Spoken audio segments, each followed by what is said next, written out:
Fantastic. There we go. And I will tell you instantaneously whether it worked. It's not working yet. There, oh, it was there for a second. There we are. It's there. This works perfectly. Okay? Should we set it up just before I give my talk? No, what? Well, then it'll just run its battery for a half an hour, right? So we'll just leave. Oh, that you can leave like that, unless you need this for something else. I'll leave this here. I'll be right down.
Hello mic testing.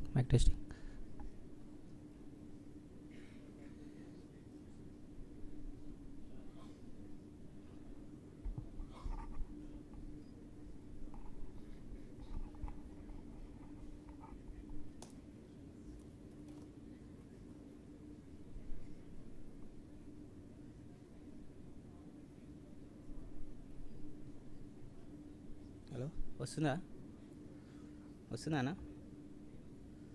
వస్తుందా అక్కడ?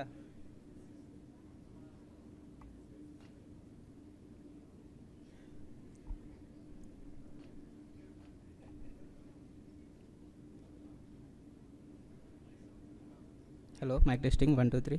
Mic testing 1 2 3. Mic testing 1 2 3. వస్తుందా? Hello, మాకు వినబడుతుంది. మంచిగా వినబడుతుందన్నా? Mic testing 1 2 3. ఒక్క నిమిషం ఆడతా.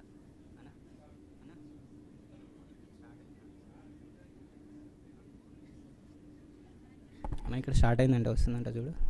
Mic testing 1 2 3. వస్తుందా మొత్తానికి? Mic testing 1 2 3. Mic testing 1 2 3. ఇది ఆన్ ఉందా? ఒక్క నిమిషం.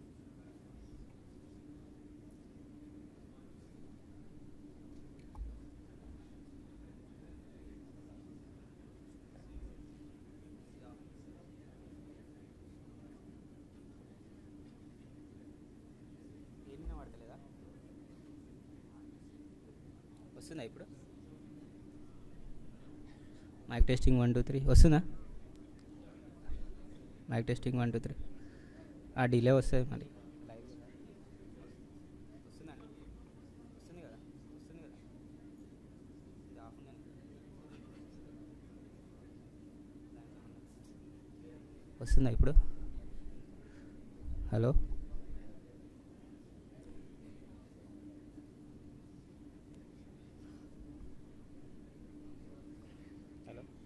వస్తుంది కదా అన్న? వస్తుందా లేదా? Mic testing 1 2 3. వినబడదా?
Oh, no, it's very good.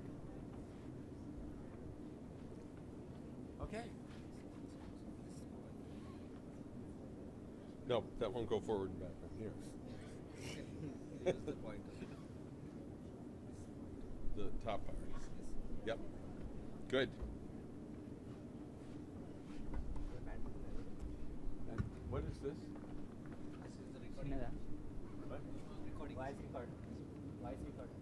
Ah, so I have to stay here. I can't walk. Walk. Oh, I see.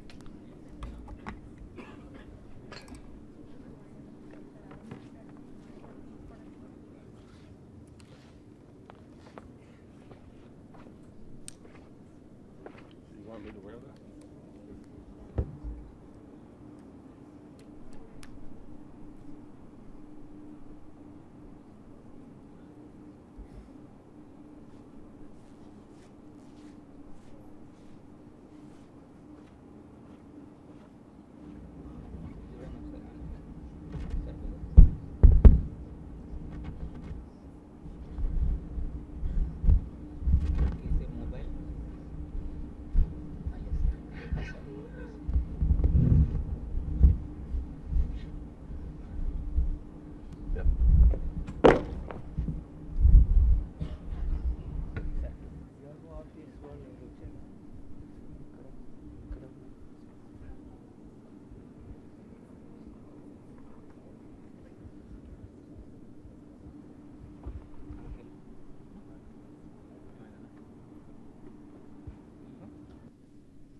Good morning. Welcome you all to Hyderabad lecture series. We have with us Professor Martin Chalfie, 2008 Nobel Laureate in Chemistry and Professor at Columbia University with us to deliver a lecture. May I request our Honorable Vice Chancellor, Professor Apparao Podili, to accompany our guest, Professor Chalfie, to the dais.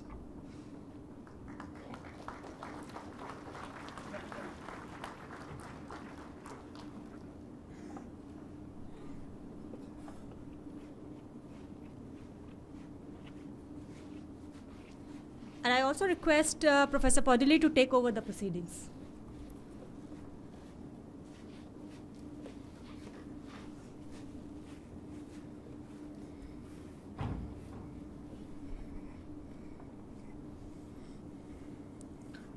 Good morning, everybody. We are very happy to assemble here once again for the Hyderabad lecture series. At the outset, I need to thank Professor Martin Chalfie for agreeing to be with us on an invitation. The invitation actually has been sent by one of our professors, Professor D. Balasubramaniam, on behalf of University of Hyderabad. I would like to thank Professor Balu also for that. We had a discussion about Professor Chalfie's name, and the steering committee has agreed to invite him to have his expertise with us. As many of us know, he is one who has been identified as a man who brought some kind of colors in the cells. By way of discovering or by way of showing us the ways of using the green fluorescent protein. And that has actually revolutionized biology in many ways. And that is probably one of the major things that brought him the Nobel Prize.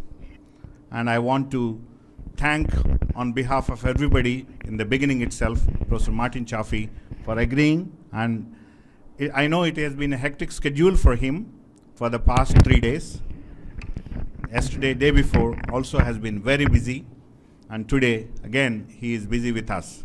Thank you, Professor Martin, for your kind gesture to share your expertise with the students and faculty of University of Hyderabad. Let me also add, it is not only for faculty and students of University of Hyderabad.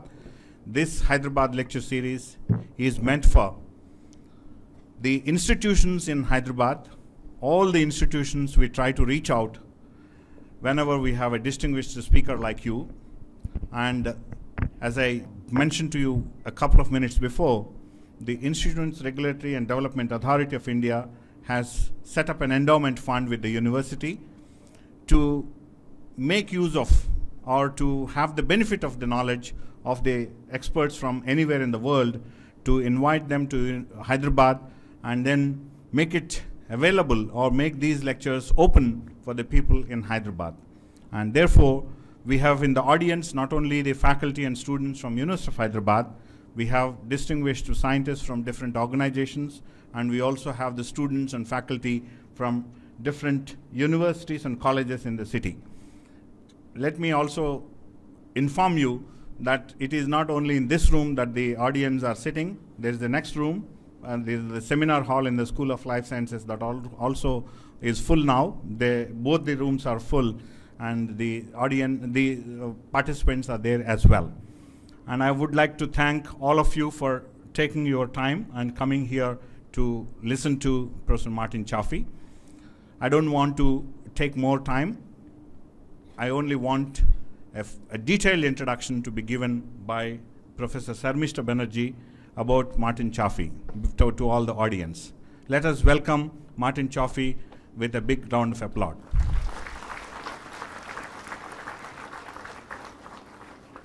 So I'm going to very briefly introduce him. It's my pleasure to introduce Professor Martin Chalfie. Professor Chalfie is a professor at the Department of Biological Sciences, Columbia University, New York.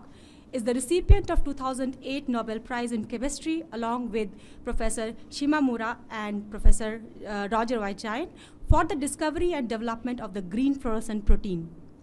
He did his PhD under Robert Perlman in Harvard University in physiology department, where he worked on adrenal tumors and looked at the biosynthesis and release of catecholamines, and he graduated in the year 1969.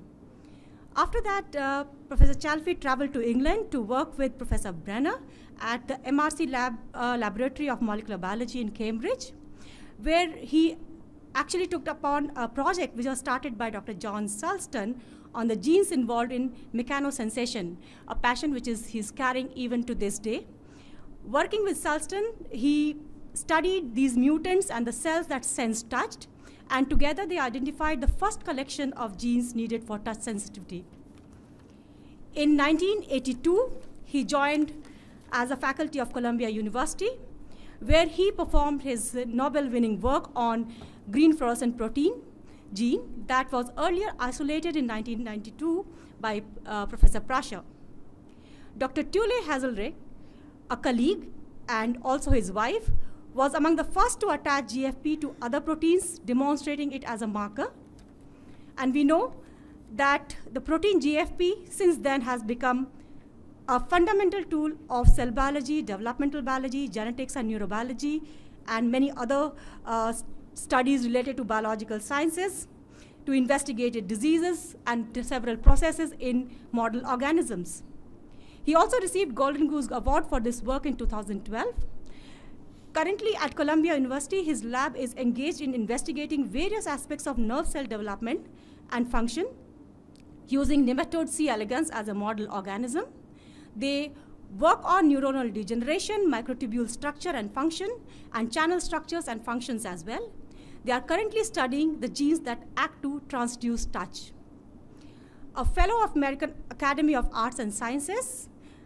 He's a member of National Academy of Sciences, National Academy of Engineering, and National Academy of Medicines, collectively called as National Academies in the USA. He's there as a chair of the Committee of Human Rights of National Academies. I can confidently say, as it also appeared during our interaction, Professor Chalfie is a vocal advocate for basic research and training in the sciences. With this very brief introduction, I now invite Professor Chalfie to deliver his lecture on guarantor transcription factor in cell differentiation. Professor Chalfie.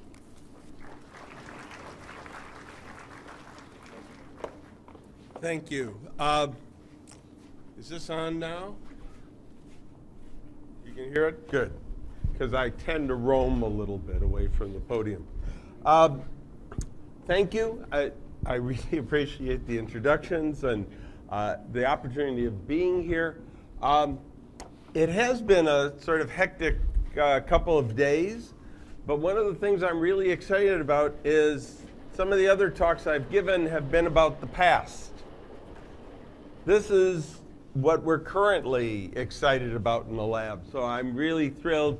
I personally think that you can get any Nobel laureate in the world to talk about his or her current research, and they'll come running, because usually people ask them to talk about their Nobel work, which is decades old and maybe not as interesting.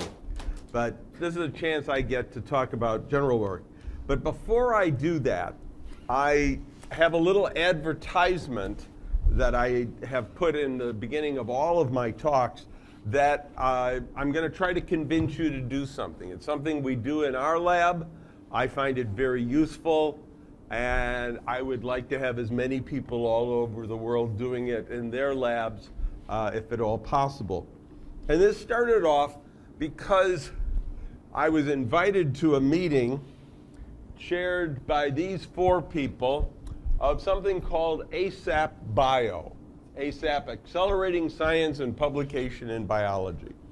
And what these four people, and actually about 100 or 200 people at the meeting, tried to do is to talk each other into, it's very easy to do that, to using a repository for preprints, that is, papers before they're published. And so to use what usually is referred to as a preprint archive. Now, the people in physics have been doing this for over 25 years. When they write a paper, they do send it to journals, but they also put it on a preprint archive so that every single person in the world can see it. And this meeting about a year and a half ago, 2 years ago, was to try to see if we could promote this in biology. And I thoroughly like the idea. Some advantages of using biology preprints. First, it speeds up science. Instead of, well, the characteristic thing that happens in my lab is we write a paper, we're ready for the world to see it. It gets sent to a journal. They spend 2 weeks trying to decide, is this paper worthy of our journal? Should we send it for review? And if we're lucky, they send it for review. The reviews take usually a month or two, sometimes even longer. They come back, they never come back saying, oh, this is wonderful. They always come back with this laundry list of things that we have to do. We spend a couple of months, we do all of those, we send it back. Another month goes by, and then they reject the paper, and we do it all over again. All of this time, the only people that have looked at the article are the 2 reviewers, or 2 or 3 reviewers, the journal people. The rest of the world hasn't seen it. We're done with the work. We want the world to see it. By putting it on a preprint server, and the one we use and many people use is the one at Cold Spring Harbor. It's a non-profit one called Borrow Archive. which the website is there, people see it from day one. The second thing about it is that instead of it going to a journal, eventually being rejected, maybe going to a couple journals, and the last journal, the one that actually publishes it, you get a timestamp of when the paper was submitted. But the paper might have been submitted a half a year, maybe a year before that time. Putting it on the archive gives that original timestamp. So there's no argument about who had the idea, who promoted different things. Yep, okay, I'll try to use the pointer here, although it's pretty simple, I think, to see. Anyway, accurate timestamp. I don't think that's important. Here's the reason I think everyone should do this. It makes the research universally available. It's free. Anyone that has access to the web can look at the article. They don't have to be in a rich country. They don't have to be at a rich university. They don't have to be in a university. They could be high school students. They could be interested reporters, anybody that would be interested in it. It's universally available for free. Next thing is that at these meetings, we have talked to various funding agencies, other organizations that are publishers, and they've all agreed to do this. And so it used to be, for example, in National Institutes of Health, if you wrote a grant, and they said, what has been your progress? The only thing they would allow is a paper that was actually published or in press. Now, they've changed the rules entirely. In press, published, or in an archive. So they get to see it for hiring, for promotions, all of these things now. The growing trend is to accept papers in archives. So everybody's work, the total sum of the work is what's considered for all these various things. You have one more thing here, and this is what I'm really getting at, that you have a potential that a much larger audience can help improve the manuscript. And this is what I really want to push, because this started out as an idea I heard from Francis Collins. He's the head of the National Institutes of Health in the United States. And he was telling me one day, we were at a dinner together, he said that he has a journal club in his lab, and they took a paper from the archive to review. And I thought this was brilliant. So I have stolen the idea. I want you to steal it as well and use it. So the idea is, and this has to do with the fact that my lab is sort of small.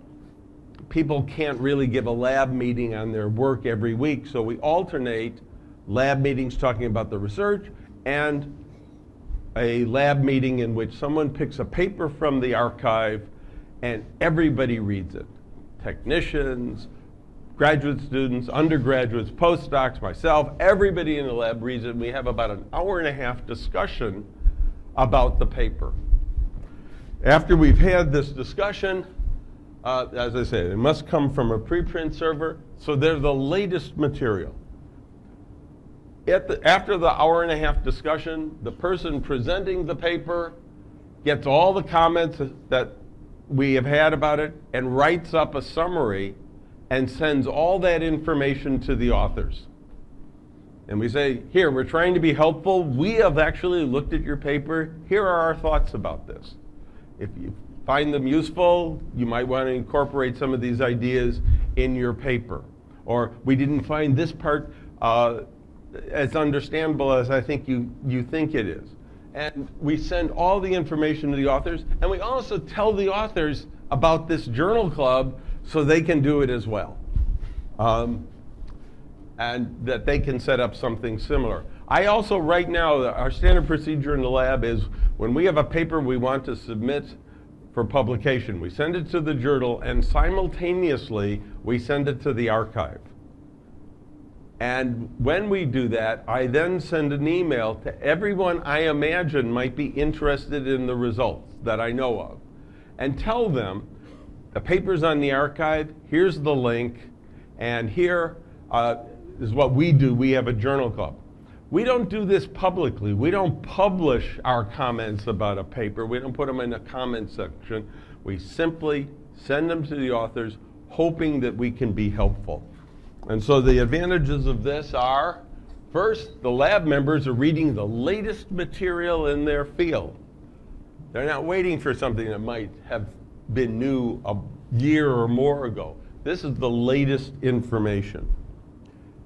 We always want our students to be participants in journal clubs because it gives them skills in reviewing. But those skills, it's sort of an empty exercise if you take a paper that's already published. Those authors are done with it. There's no usefulness in the review other than to the students. Here it's useful to the students and to the authors. And so the students and other people in the lab realize that they are actually, while they're learning, they're helping other people. They're being useful in what they're doing. And that's a wonderful advantage. Obviously, the authors get additional reviews. And in those reviews, we don't say, we think this should go into this journal, or we don't think this is good enough for that journal. We don't care about that. We only care about the science and talk about the science. And I have to say, the reaction has been very positive. I have another ulterior motive of why I'd like everyone in the world to do this. I think one of the horrible things that's cropped up in the world of science these days are these journals that are usually referred to as predatory journals. We will publish your paper, no matter what it is, because you're going to pay us $2,000 or $3,000. And so they get money, you get seemingly a publication.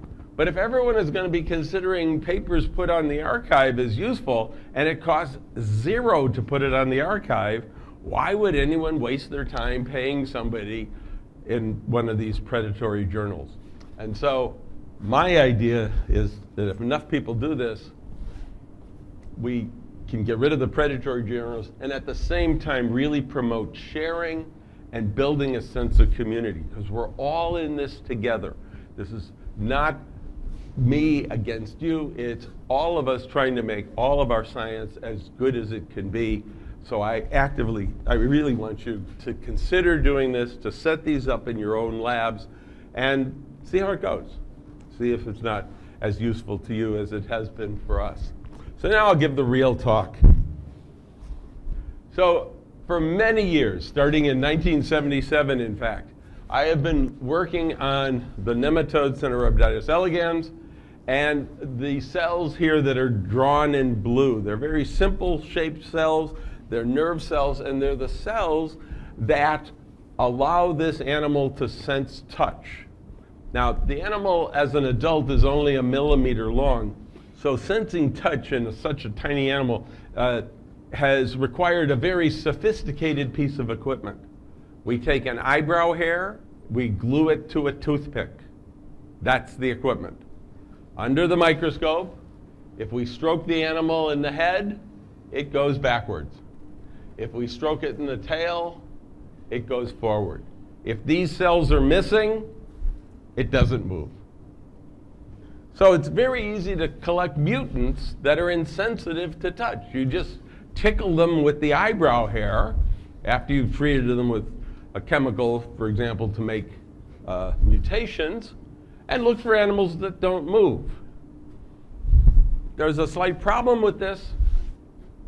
Animals that are dead don't move either. So you need to, we have another way of making the animals move forward that doesn't depend on these cells. So if they don't respond to gentle touch, but they do respond to a harsh touch stimulus, then they are defective in these cells. And over the years, we've collected quite a number of mutations, over 500, identified the genes that were defective in these, and I'm going to talk about a subset of the genes. I'm going to talk about the ones needed for the development, because a way to make an animal touch insensitive, there's two general ways. One way is don't make the sensing cells, and that allows us to ask questions about development. I'm going to spend my time talking about that. But the other thing is a cell could be made, but it just doesn't work. It doesn't function. And that has led us not into studying the development of specific types of nerve cells, but rather what is the molecular basis of mechanical sensing. Scientists have known for 130 years, something like that, that the molecule needed for us to detect light, to have vision, is the molecule rhodopsin. And we've known for about 40 years the molecules, the receptors that allow us to detect chemicals, whether they be odors or tastes or internally neurotransmitters or hormones. We know the chemical receptors for that. So we know chemical sensing to a pretty good degree. But we have lots of senses that are mechanically driven. Hearing, touch, stretch of our muscles, detection of blood pressure, all sorts of things. And we're basically still pretty clueless as to how these work at a molecular level. And so being able to get mutants in which the cells are made but don't work, one of the hopes we had is that we would actually be able to find the sensor, usually called the transducer. And I'm not going to talk about that work, but in 2005 we published a paper actually showing that we had the first sensor from any nerve cell that would detect mechanical signals. But I want to talk about the development and maybe present a couple of developmental questions first. So what are some of the questions? Of just looking at these 6 cells out of the total of 302 nerve cells in the animal, one question immediately comes up is, how do you get this particular type of nerve cell? These cells have very distinguishing characteristics. What allows them and no other cells to have that characteristic? And I'll talk a little bit about that. Another one is it enough to just flip the switch and say, okay, now you're going to be this type of cell? Or do you have to keep the switch on? Do you have to maintain it? And the answer is you do have to maintain the development. It's not a one-time switch, but a switch that then has to be held in place. How does that come about? Another question that comes up is, how do these very different cells actually take on this particular fate? Now, all 6 of these cells, you can say, well, an easy way is there's a precursor, and it divides, and you just get these 6 cells, and they migrate to where they're supposed to go. That would be a clonal way of doing it. That's not what happens here. Each one of these cells comes about almost completely independently from all the others, and if you ask, what's the one common cell that eventually gives rise to all 6, you have to go back to the very, very early embryo. I think the 24-cell stage, or even earlier than the 24-cell stage embryo. So how is it that a cell over here and a cell over there and a cell over there suddenly have exactly those same characteristics? And we have no idea what the answer to that question is. Another question. If we look at these cells, there's some very subtle differences. These 2 cells, ALM on the left and ALM on the right, are cells that have a cell body and a neurite that goes up towards the tip of the nose. They are monopolar cells. They have only one process. Whereas the cells in the back, they have cell bodies that have this anteriorly directed neurite, but they also have another neurite that goes in the back. So they're bipolar. Why is it that some cells are monopolar, the other cells are bipolar? There's other slight differences. These cells are closer to the dorsal surface than these cells, which are closer to the ventral surface. And they also make different synapses. So how do all of these differences come about? And the final question, and the one I'm going to spend most of the time talking about, is a very strange thing, or at least struck us as strange. And that is, there are 2 of these ALM cells, one on each side. Every single animal has 2 cells. The animals in their development don't seem to make mistakes, or they do it so rarely we've never seen it. Now, those of you that have ever been in a chemistry lab know that reactions don't work all the time. There's a lot of variability. So we would expect, since it's really a chemical reaction that starts these cells down the road to become a certain type, we would expect it to fail some of the time. And then we get animals that would have only one cell, not always two. But we always do. And that robustness, that surety that we have that every animal will always have those two cells, really intrigued us. And that's what I'm going to spend most of my time talking about. How can cell types be generated so robustly? Now, the engineers have an answer for this. They know how to get a chemical reaction or any event to happen whenever you want it to happen. And that is, have more than one thing. Make things redundant. And in biology, that happens as well. So redundancy can make, and Mike Levine's group wrote this nice review in 2012 in which they said, look, we've already found examples of redundancy, and we're going to tell you them. And so if we look at this top line, the region that activates the expression is often called the enhancer region. As part of a basal promoter and then an enhancer. And so in the first case, if there happens to be a mutation that knocks out that enhancer so it can't, the transcription factor, TF, won't bind, then it can bind to another enhancer called the shadow enhancer, and development will proceed. Or there can be multiple binding sites within an enhancer such that if one binding site is missing, the transcription factor can bind to the other site. Or even if there's only one site and you have a transcription factor binding to it, you get rid of the transcription factor, there's a redundant transcription factor that can bind to the site so that it works. These are tried and true methods. In us, our nervous system, and is all mammals, the nervous system, as the organism develops, produces twice as many neurons as they need. And the ones that don't hook up correctly, they're killed. So that's redundancy as well.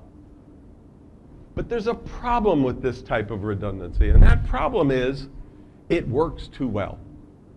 It absolutely ensures that this is going to happen. So if you wanted to change something, you'd have to change all of the redundant elements. Everything had to be changed in order for it to change because it's designed to overcome possible defects and changes. So redundancy is great for doing what it does, but then it can't be modified. Okay, so as we were looking at the genes that we had discovered were needed for touch sensitivity, first set of experiments looked at two transcription factors, UNC86 and MEC3. And the simple question, or the simple answer here, is that what we found is that the UNC86 gene turned on the MEC3 gene. Now, once that was turned on, both of these came together as a dimer, and they turned on a whole bunch of genes downstream that made the cells the particular cells they were. And MEC3 was only made when the cell was generated. So the UNC86 MEC3 complex, that dimer, is what controlled the development of the cell. But it also had another function, and that is that once this dimer was made, it would come back and activate the production of more MEC3. So this is how maintenance takes place. You turn on something and then have it turn itself on and keep itself on in a positive feedback loop, so positive regulation. And we were exceptionally happy with this whole idea. This answered everything that we wanted about development. We had what was usually referred to as a terminal selector, and this turned on a battery of genes that made the cell, which are called differentiation genes. And when we did this work, culminating in like 1993, we were very happy with this because we figured we had figured out the development of the cell. And then a horrible thing happened. I had a good postdoc who did one more experiment. And that was Irini Topolito. Now, I always at this point I need to stop and talk about the code here. You're going to see citations, people's names in red. All of those people worked in my lab. Blue, these are collaborators. And people whose names are in black, I'm very envious of. I wish I had done what they did. So Irini was in the lab, and she was isolating RNA from the touch receptor neurons, and she found another transcription factor. That was the target of all of this. This was turning on another transcription factor. So she started working on it, and she got some very strange results. So for example, if we touch the animal 10 times, the wild type animal, you see each dot is an animal here. You see that the animals respond almost 10 times out of 10. But when we got rid of the ALR1 gene, we got this incredible range of touch sensitivity in the animal. And these are 3 independent mutations. Each one gets rid of the gene. So there's an incredible amount of variability, and it was this variability that intrigued us. And the reason for that is, first of all, we can rescue this by putting the gene back in, and we get back to this level, more or less. But we had other mutants that gave a partial touch insensitivity, but when we looked at those, they gave a small range, not this extensive range that we see here. And so we were very puzzled by this and wanted to think about this. And let's see. And it turned out that there was another group, Piali Sangupta's lab at Brandeis, that had also looked at this same gene and said, you know, in the cells we're looking at, the phenotype is really variable. It's all over the place. So that was intriguing. 2 different sets of cells, 2 different labs doing the experiment, a great amount of variability. So Irini set off to try to understand what was going on. And she had developed a very nice yeast system to look at gene activity and used the MEC3 gene, now coupled to LAC-Z from E. coli to make beta-galactosidase, which you could see as a red dye that you could measure. And you can see here, nothing here. This whole thing is the control. There's no real element. Nothing happens. But if you look here at the MEC3 upstream region, the MEC3 promoter, then what you see is that ALR1 does nothing. UNC86 MEC3, which should turn this on, does a fine job of turning this on. But when we add ALR1, the thing that did absolutely nothing, now we get about a doubling in the amount of transcription. If we use another promoter that is expressed in the cells but is expressed in all neurons, it's not specific, again, none of this stuff works on it. So this is saying that somehow ALR1 is doubling the amount of expression. And we wondered how that doubling would take place. So this is our theory of what we thought was happening. We know that if we were able to look at individual molecules of messenger RNA and count them in a cell, that if we look at a whole bunch of cells, there should be some distribution. So some cells would have very few, some cells would have more. We'd get this sort of normal distribution. And we imagine that one way to double the amount of material that would come out of this is if we just shifted this curve to the right, something we're calling enhancement, and we double the amount of activity. So this is what we expected. But you might be asking yourself, can you actually do this experiment? And fortunately, we were able to collaborate with Alexander von Oudenaarde at MIT, and we were able to do this experiment. Now, the way this method, called single molecule in situ hybridization, works is you look at your messenger RNA, and you go send off a bunch of money to a company, and the company sends you back small probes, 20 nucleotides long, each with a fluorescent molecule attached to it. And each one of the 20 goes to a different part of the RNA, so you just decorate the whole RNA with about 60 different probes, each one with a fluorescent molecule, and that's enough to see in the light microscope, the fluorescence microscope, each dot is a single messenger RNA molecule. So you can count them and go through a Z series. So here you see the whole animal, and this particular gene is expressed in these touch cells. There's another set of cells up here that expresses them. We can simply count the dots.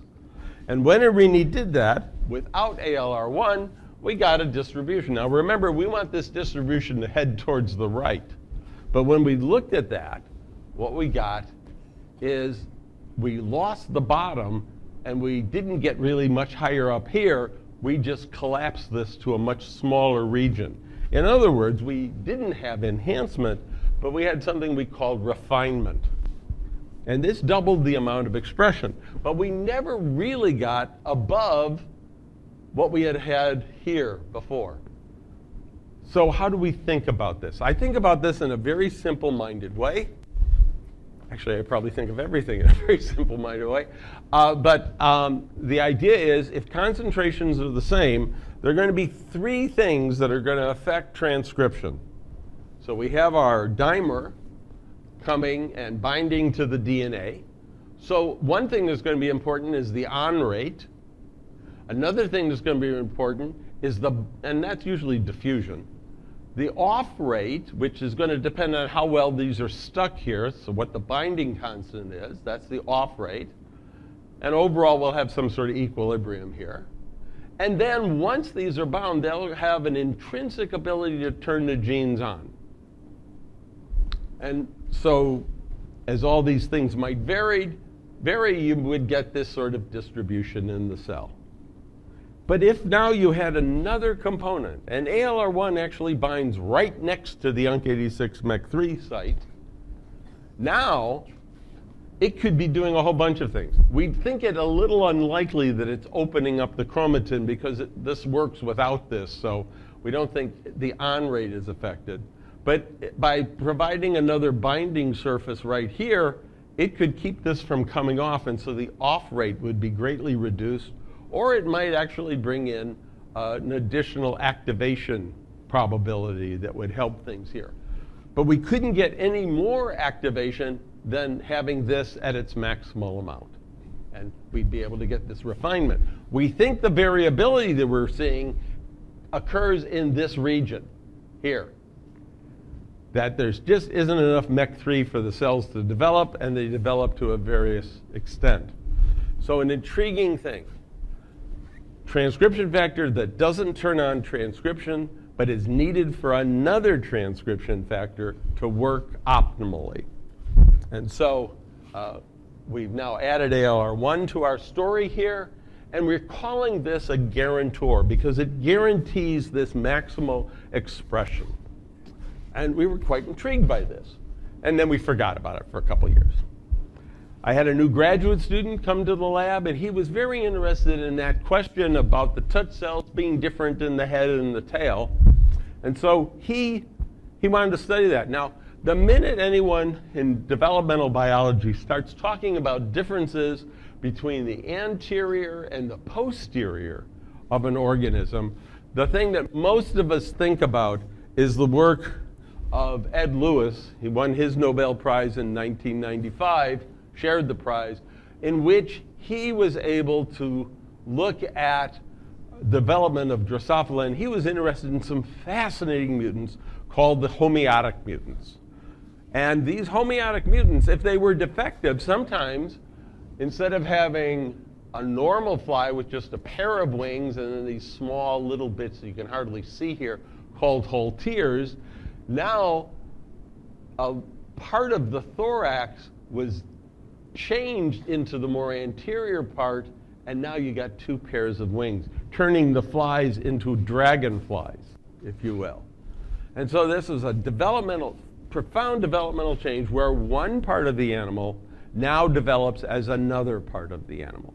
And a lot of genes were known that could do this. Some of the more famous ones, there was one called antennapedia, where instead of having an antenna grow out of the head of the animal, it was a leg.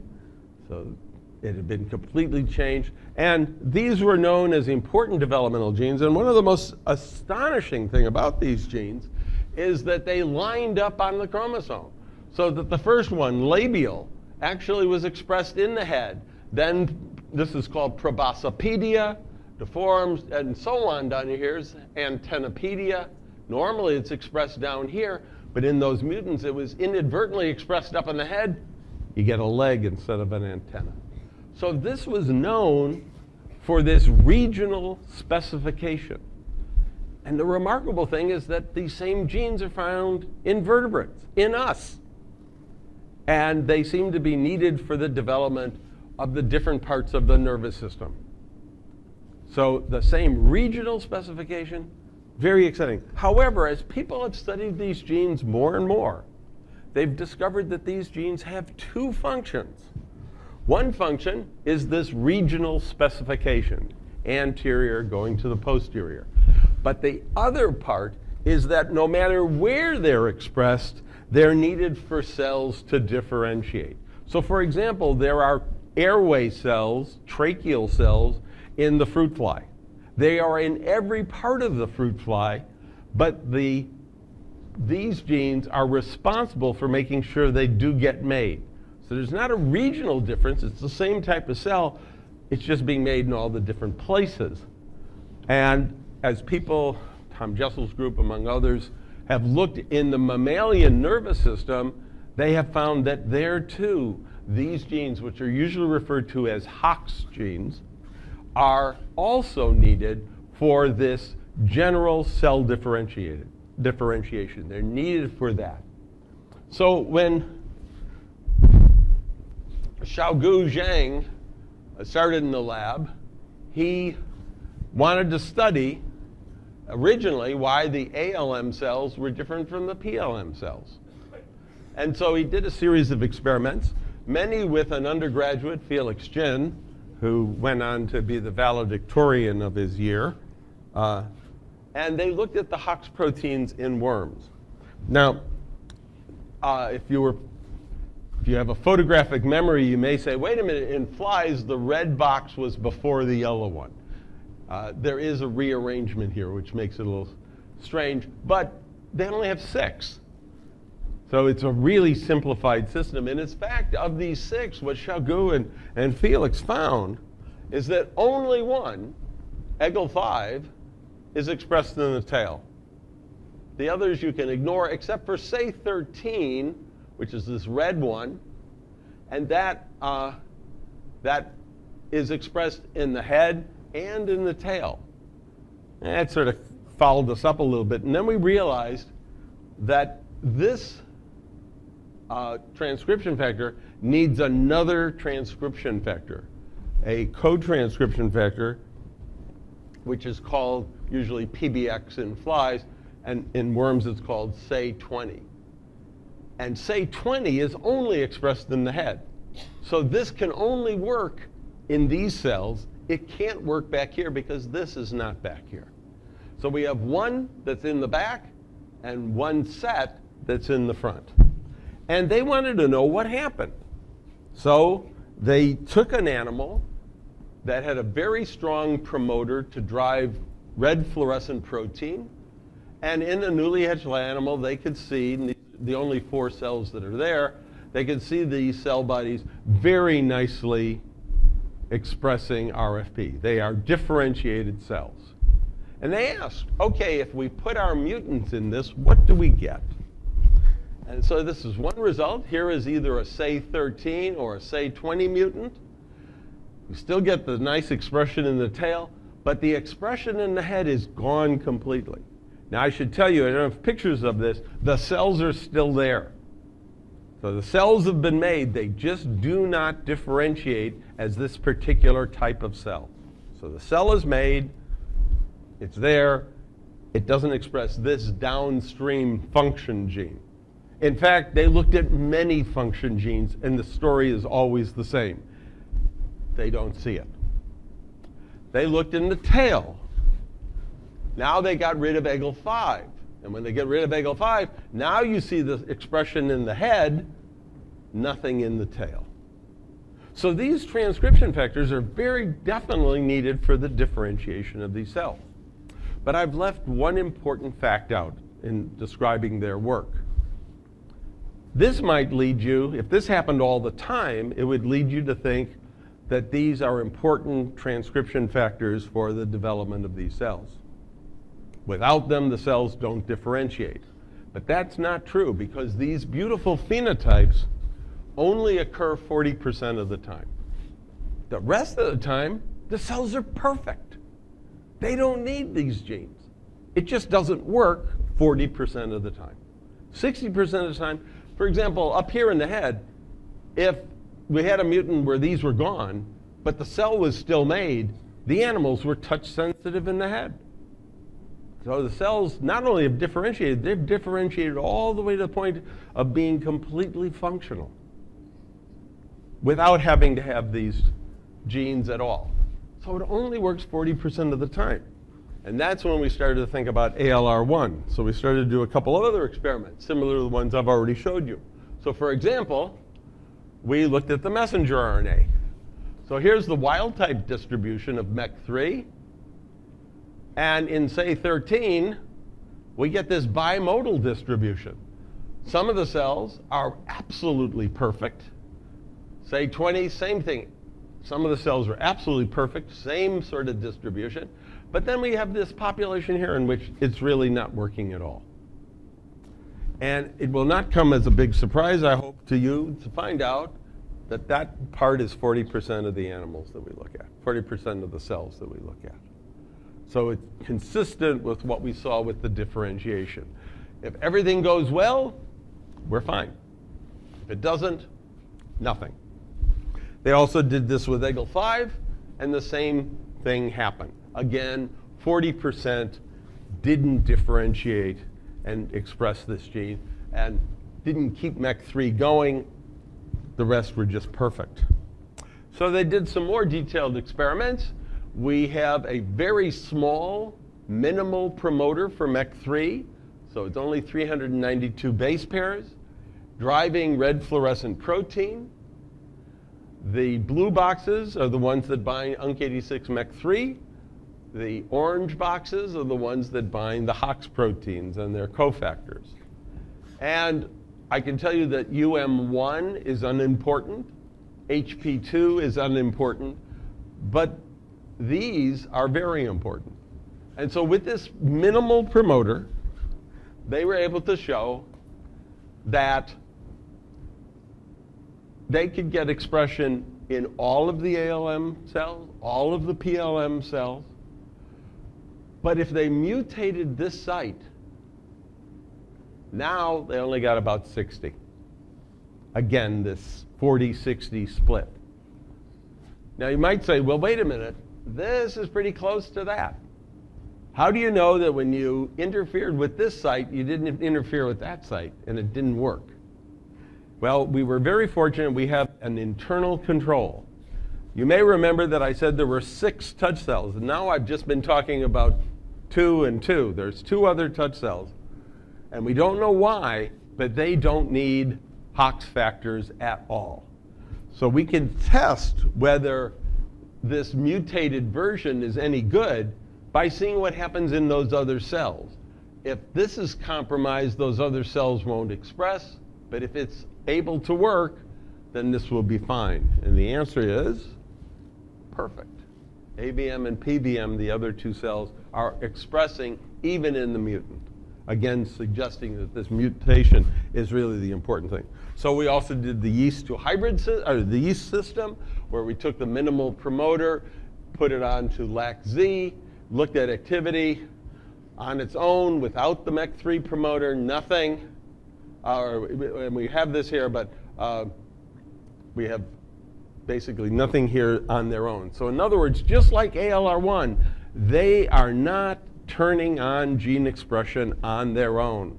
They simply do not work. But yet, if we now add to this mix UNC86, which will turn on this promoter, then UNC86 alone gives a nice, healthy expression. If we add EGL5, we don't need a cofactor for that. We get about a doubling, just as we've had in other experiments. If we add the cofactor, it really doesn't do anything. There's not a big problem. What about the looking at the other things here? Now we have UNC86, but now we're looking at, say, 13. Not much, but when you add, say 13 and the PBX-like molecule, say 20, now we get this increase. What about with the mutant? No increases. So completely confirming the previous results that we had and suggesting that, in fact, this protein is binding here. So our overall view of what's happening in the cell is that initially UNC86 comes to lie on the promoter for the MEC3 gene and turns it on. But 40% of the time it fails. It can't get the expression. The Hox protein, which is there and not regulated by any of these things, serves as the guarantor, so now all the cells make this. Once they've made this, UNC86 can be made, MEC3 can be made, the dimer can be made, but that's sort of sloppy in and of itself too. But only when the second guarantor comes in do we now have this refinement, and we've narrowed this down. So in fact, in the differentiation, there's been 2 different instances where having this guarantor function has ensured that development occurs appropriately. Now, as if that weren't enough, I'm going to speculate like mad now. And one of the speculations that I want to present is those of you that know about the Hox genes and how wonderful they are and these beautiful phenotypes and everything, for the last 3 or 4 decades, people have been intrigued by these transcription factors, and they've asked themselves the question, what do these transcription factors turn on? What are the downstream things because they must be turning on all sorts of interesting things to cause these differences. And people have looked extensively. And it's an enormous problem because that experiment hasn't worked. It just hasn't worked. People have found a few downstream genes that are regulated, but not a lot. But these are major developmental regulators. We think that the guarantor idea changes the way we interpret those experiments and gives an explanation of why those genes actually couldn't be found, the downstream genes. And the reason for that is, first, that what we're seeing, what people were looking for, was a qualitative change. No gene expression, or gene expression, no gene expression, on or off. But we're not seeing that. We're seeing on 60% of the time to on 100% of the time. So we're looking at a quantitative difference. And people wouldn't have done their experiments to start off at 60% and then look for something that gave them 100.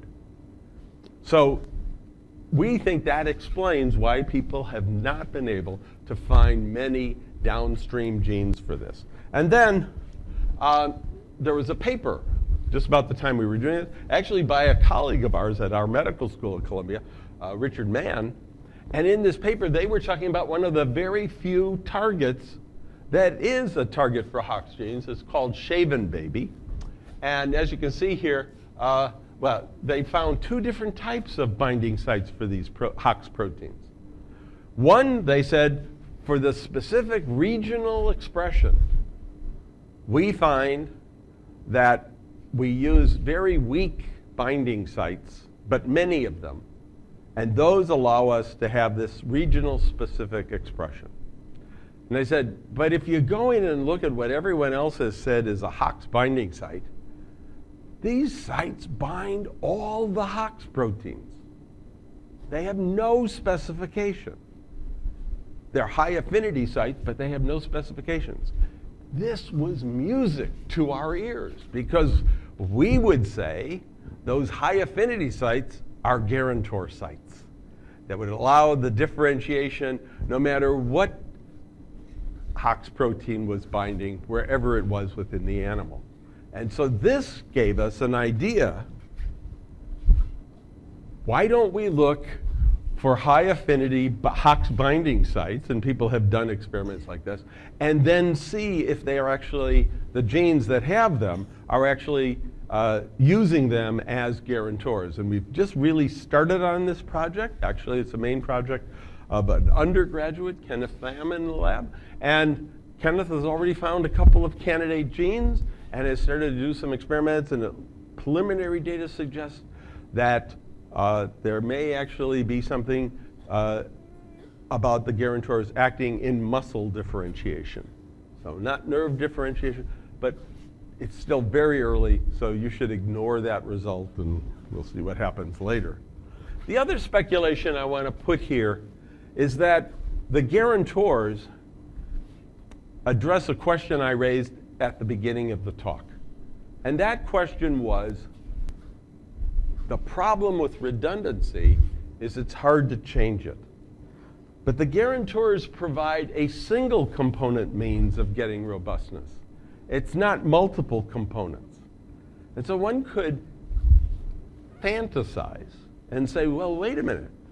Could this be regulated? So differentiation would go down one path one time and down a different path another time.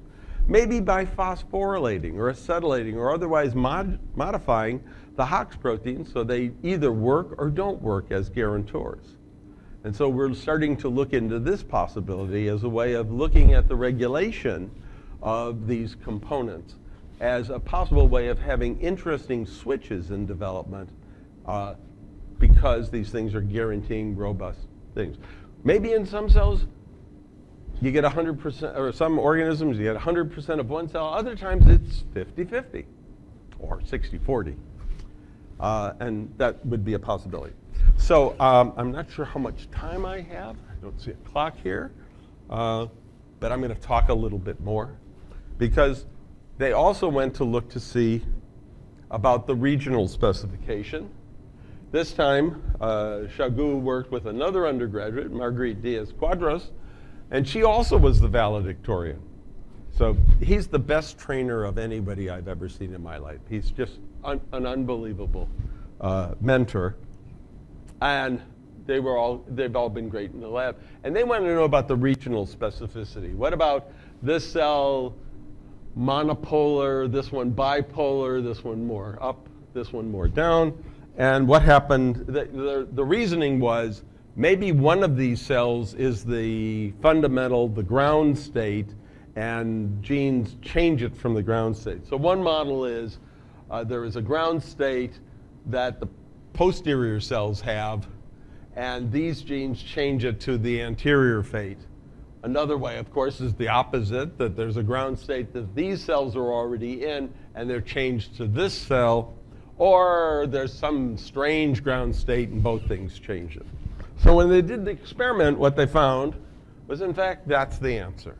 That the ALM cells are in the ground state, and they're changed by EGL5 in the PLM cell to have these different characteristics. And the way they looked at this was first to get rid of the gene. And when they get rid of the gene, of course, it's not expressed in the head, so the head cell is perfect. This cell, instead of being bipolar, is a monopolar cell in about 90% of the time. In addition, sometimes this process comes up and runs in this track, where it never does before, because it's always in this lower track. But then they did the really important experiment, which was, let's put EGL5, which is normally only expressed here, and if that's really the control, let's put it up here. See what happens. And this is what they got. 40, 30, 20, 90% of the time, the cell became bipolar. Just as 90% of the time it failed to be bipolar up here. And as you can see, in several of the cases, there's processes there. And in this 20% of the animals, they were completely on the same line as this other cell. So we have a way of distinguishing these cells, again, the regional specificity by the Hox protein. So overall, what we've had, and this is going to summarize a lot of work, we have UNC86 and MEC3 causing a heterodimer that turns on a whole series of genes in both cells. Now, in order for it to work, there has to be this guarantor function to make sure it works, and it does, and also ALR1. But EGL5 also turns off some genes, like MIR84, making them seem like they're only in the ALM cell. But they could be actually expressed in both. So it's turning off some genes to give ALM-specific genes. And it's also turning on a bunch of genes just in the posterior cell. Now, we don't know how it's turning this on. Is it perhaps working as a guarantor of some other transcription factor? We just haven't gotten to that point yet. We don't know what this question mark component is. But we also know that EGL5 turns off a couple of other genes, specifically this cofactor. Remember, the cofactor had to be there for SAE13, and SAE13 was actually in both cells. Well, SAE20 is turned off by EGL5. Another cofactor is also turned off. So it's turning on some genes, it's turning off some genes. We have no idea how it's doing it. This is work for the future, and we're very excited about what this could be. And let me summarize overall what I think I've told you. We have a way of ensuring cell fate. Initially, the Hox proteins are making sure UNC86 turns on MEC3 in 100% of the cells. And then after that, ALR1 is making sure that the maintenance kicks in, and so we can maintain the differentiation and the optimal differentiation of these cells. At the same time, the Hox proteins are important for what's usually called posterior induction. It's for subtype specificity. We have a default state that doesn't require the Hox proteins, and a cell that's changed by EGL5, changing its features. And we've been able to find one of the components that it does for this. There is a membrane protein called RFIP1.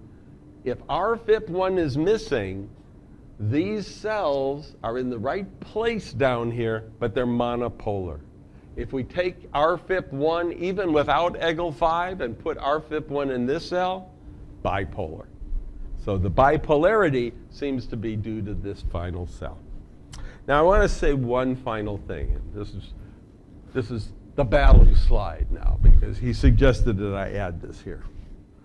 We don't know where this research is going to go from here. We expect that guarantors are going to be very generally applied, and we start to think about, would regulation of guarantors actually be interesting in all sorts of aspects, maybe even of human disease, maybe even of cancer, where these might change cell fate or something by changing it. No idea, a speculation. But this was a very different way of looking at these transcription factors, which is part of the reason we're excited about it. And it comes from basic research. That without doing this work of looking at this incredibly stupid, silly question, how does a touch cell in a worm develop, we wouldn't have made these discoveries about proteins, genes that are actually universal. And I have to say, over the years, it's often been like this. We keep discovering things by working in worms that then have applications and implications to human health and human disease. But everything has to start with basic research. And so I'm going to leave you with my favorite quote about basic research. I'm not saying that applications are not important. It has to go hand in hand. But you need the foundation of basic research in order to do the applications. And so in 1969, there was a wonderful congressional committee that was set up, and its sole purpose was to look into the possibility of this incredibly large particle accelerator that some scientists wanted to build, and was built in Batavia, Illinois. It became the Fermi Accelerator. But in 1969, people in the Congress were a little unsure if they should spend so much money on what was really a science fair project. An extended science fair project, but nonetheless, a pure research project. Now, also 1969 was the time of the Vietnam War in the United States. There was a lot of feelings that were expressed, sometimes violently. People were very concerned about national security. They were very concerned about defense. And so when this congressional committee asked Professor Robert R. Wilson, who was the architect and designer and first head of this lab, if he would come in and talk to them, he came in, and one of the senators tried to make it an easy session for him, something that would win over everybody. He said, "Dr. Wilson, can you please tell us how many ways this particle accelerator will help national security?" And Wilson looked at him and said, "Senator, none." Not exactly the answer the senator wanted. So he tried it again, and a third time, maybe 4 times. Finally, he asked him, says, "Look, Dr. Wilson, will you just please tell the committee in how many ways, or in what respect, will this particle accelerator help the national defense?" At which point, Wilson said this wonderful thing. "It has only to do with the respect with which we regard one another, the dignity of men, our love of culture.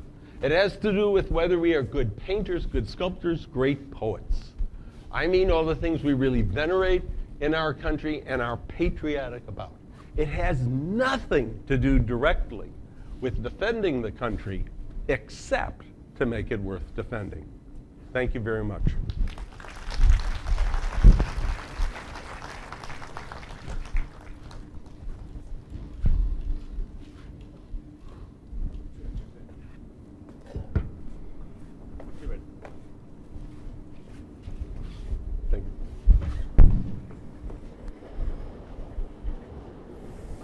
Well, I think last 1 hour he has taken us through the basic questions that he has raised in development using the C. elegans model, and the way they try to explain the differential gene expression by discovering or narrating their discoveries about guarantor transcription factors, and several other questions. And more importantly, I'm happy that towards the end and also throughout the lecture, he has highlighted the importance of basic research.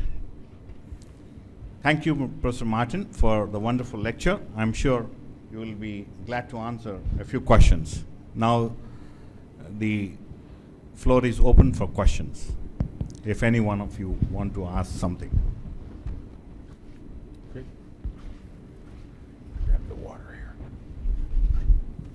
Here. So, okay, I just wanted to ask, I think, yeah, thank you, that was a great lecture, and also how one factor led to discovery of the other factor. So I was just working about the SAY20.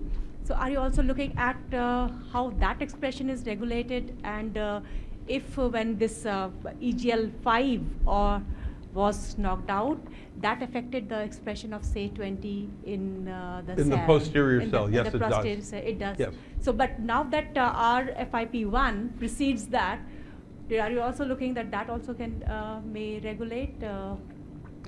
We're looking. We like to look at everything. It depends on who happens to come to the lab and what they're excited about. But yes, there's all sorts of things here, and there's probably other things. There's an element of timing here that we have not really gone into.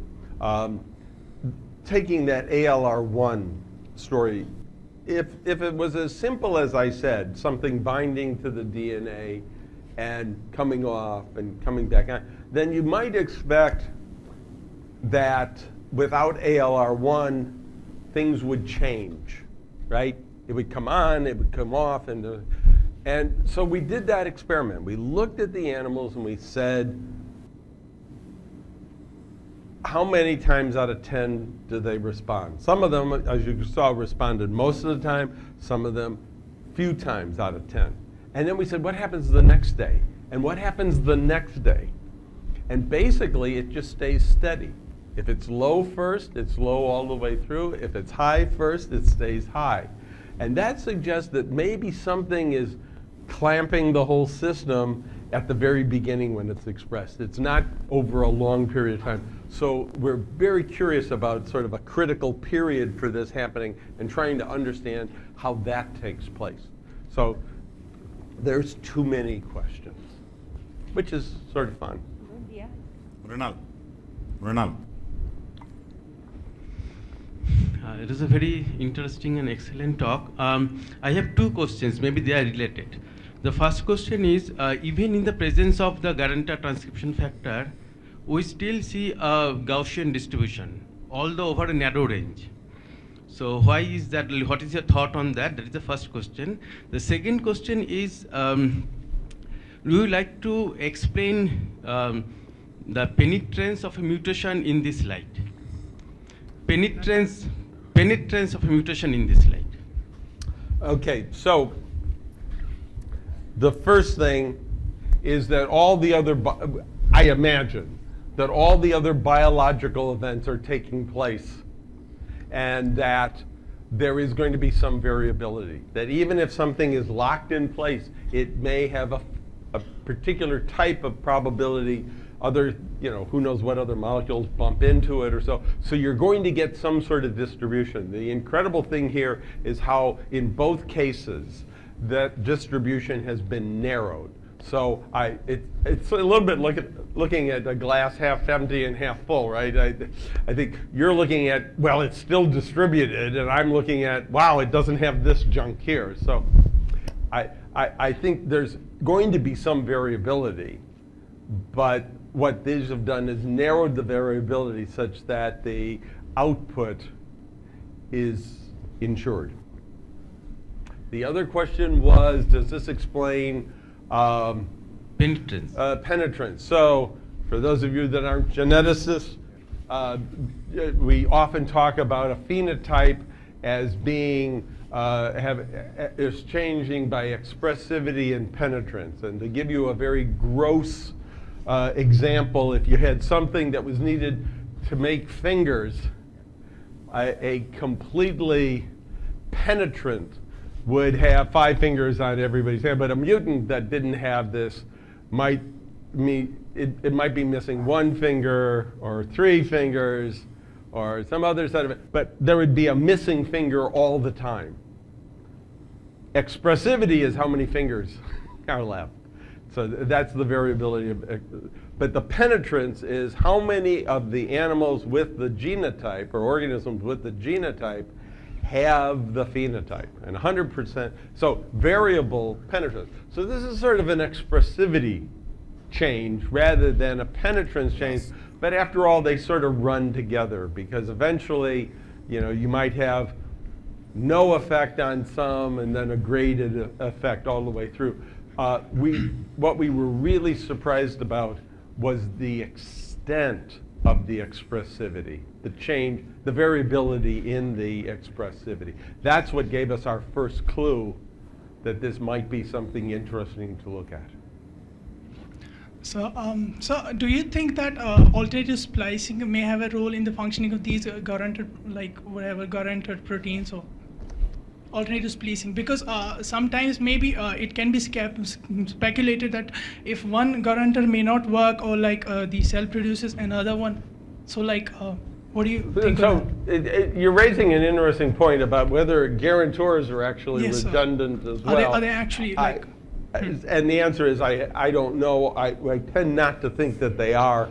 So because that opens up a new dimension into the understanding of Well, to me, it would cause a problem. At least for us, the whole idea here is that it's a single component system that does it. But in other cases, it may very well be that situation. And certainly in vertebrates, this would be something to really consider, because vertebrates have this quadruplication of the genome. So instead of having one set of Hox genes, they have 4 sets of the Hox genes.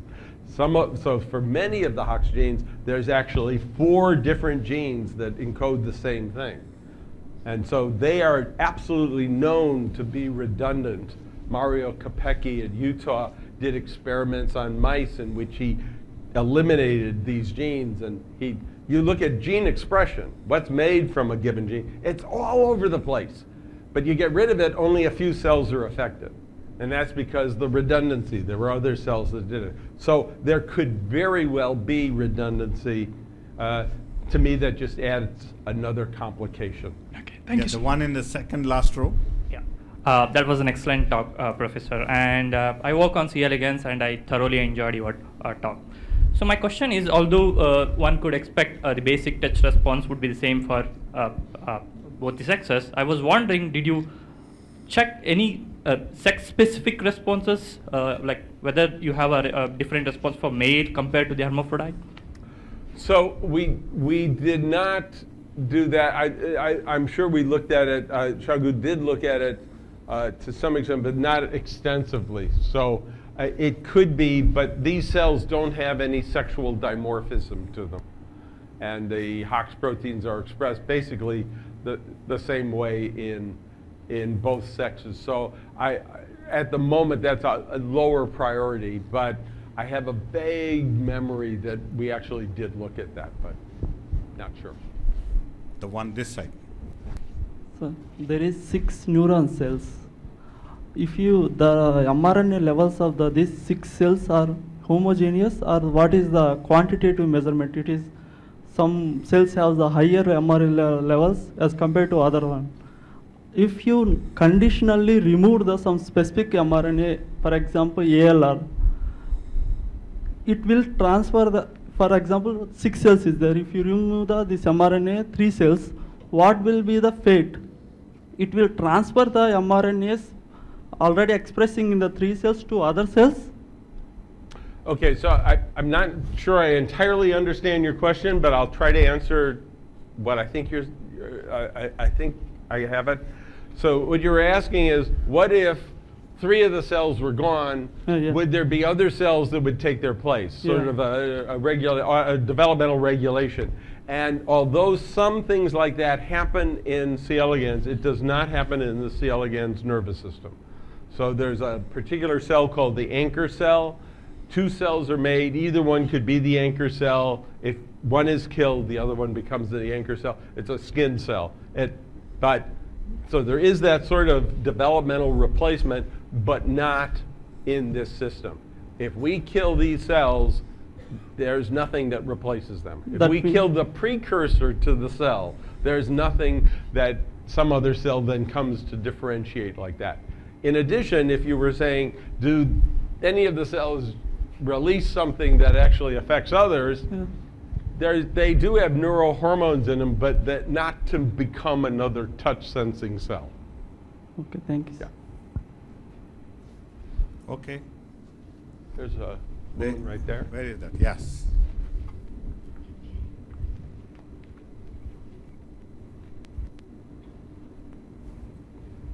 Thank you, sir, for the talk. I have a very small question. Sir, you said the system is very robust in terms of because of the redundancy. So how do you think that in spite of so much redundancy, the cell maintains a very delicate balance of specificity as well? I'm sorry, could you just ask the question again? How does the cell become the specific cell if there's so much redundancy?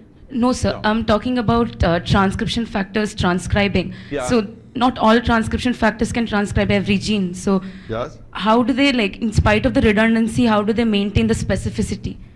So I think those are if I understand you correctly, I think they're 2 independent events, because the specificity has to do with binding and not whether there's another molecule there, right? So one could imagine that if you have redundant transcription factors, one will bind or the other will bind, that it shouldn't make any difference which one, and then it'll turn it on if they're truly redundant. One could imagine if you have too many, there might be some sort of competition and concentration might get too high, so there's a limit to how much you can actually make. But I think these are two different things. One is binding, and the other is the fact that there's more than one component that can bind. So I don't think they interfere, it doesn't interfere with the specificity. Thank you, sir. Professor Raghavendra.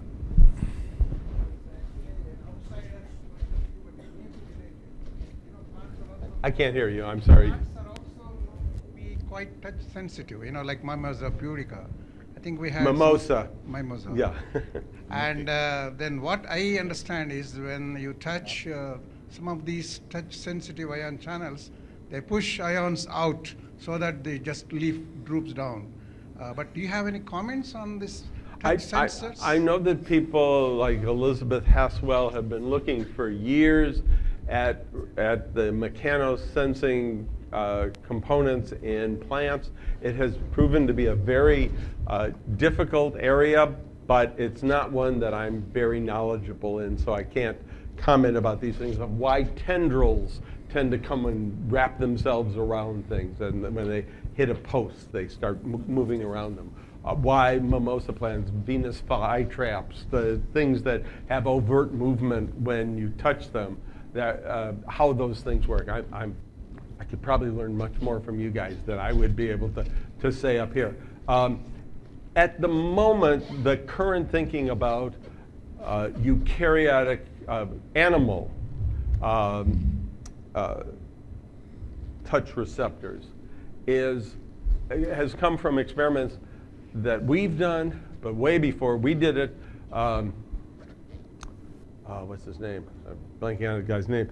It's been done with the hair cells of the inner ear. It's been done with fruit flies, in which people have looked at mechanically gated systems and compared them basically with the visual system. So in the visual system, there is a delay of from the stimulus of light, there's a delay of several milliseconds. I think it's 7 or so milliseconds before you get a response. And so this and what people know about how these systems work has led to the idea that there's a chemical intermediate that has to build up or change at this time.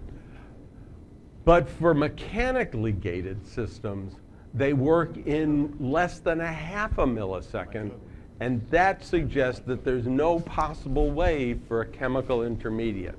And this works in these cells that we've studied electrophysiologically, bristles that are mechanosensors in Drosophila and in the hair cells in vertebrates.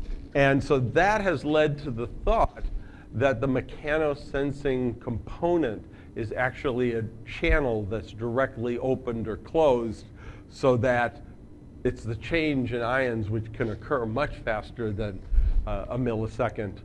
Usually, hair cells, I think, is like 10 nanoseconds, or microseconds rather, that are affected. So the common thought is that these are channels that are forced open by the mechanical perturbation. In bacteria, Ching Kung's lab at Wisconsin discovered components that were channel proteins in the membrane that as the coli swelled, because it was put in a hypotonic solution, as it swelled, that immediately, it got to a point where it immediately opened channels on the surface, and the force in the membrane as it gets expanding, opened the channels and let solutes out of the cell, and as a result, the pressure went down. So that mechanically gated system, again, looks like a channel. So we have several now examples, and all the best candidates for the actual transducing molecule, including the one that we have in our system, are in fact channel proteins that are gated in some way by mechanical perturbations. how that actually is taking place is often very hard because we're still just beginning to get the X-ray crystallographic structure of some of these proteins.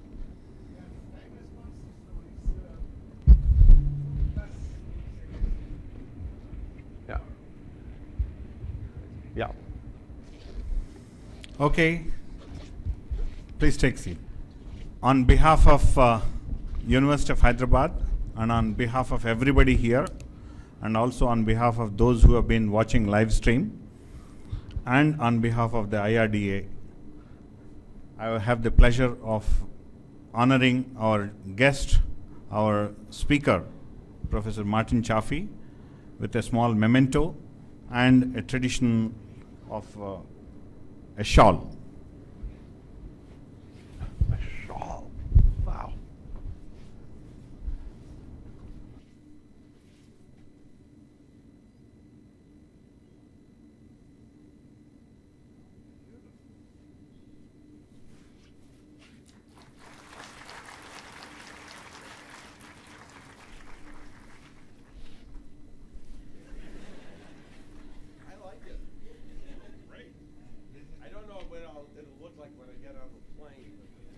Let's see what happens. This is the memento. Ah, thank you. Great. Thank you so much. Thank you. I request Dr. Srinivasulu to present vote of thanks.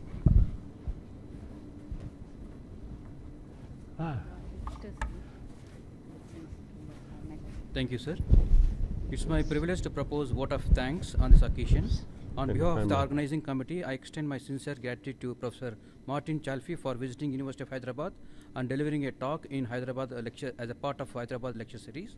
And would like to thank Professor Balasubramaniam for extending his help in Professor Martin Chalfie's visit to the University of Hyderabad.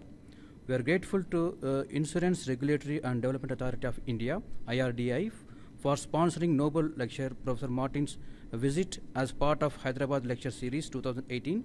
I'm sure it will promote scientific temperament in young generation. We also would like to extend our thanks to Honorable Vice Chancellor Prof. Apparao Podeli for his constant support and encouragement in organizing this event. Further, we are grateful to Dean School of Life Sciences Professor M.N.D. Prasad and then Professor Ramaya Garu in extending their help in organizing this event. We wish to thank Public Relations Officer, PRO Office and the staff for their logistics support and in publicizing this event. I take this opportunity to extend our gratitude to the distinguished guests from Indian National Science Academy, delegates from IRDI and other participants and various institutions in Hyderabad. Thanks to the system administrator and office staff for their help in arranging facilities in the SLS auditorium.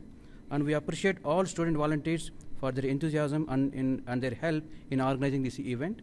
Lastly, I thank all the members of the organizing committee and all faculty colleagues who have been involved in this particular exercise. And of course, my thanks to the print and then electronic media for their efforts to cover this memorable scientific venture. And thank you all for your earnest participation.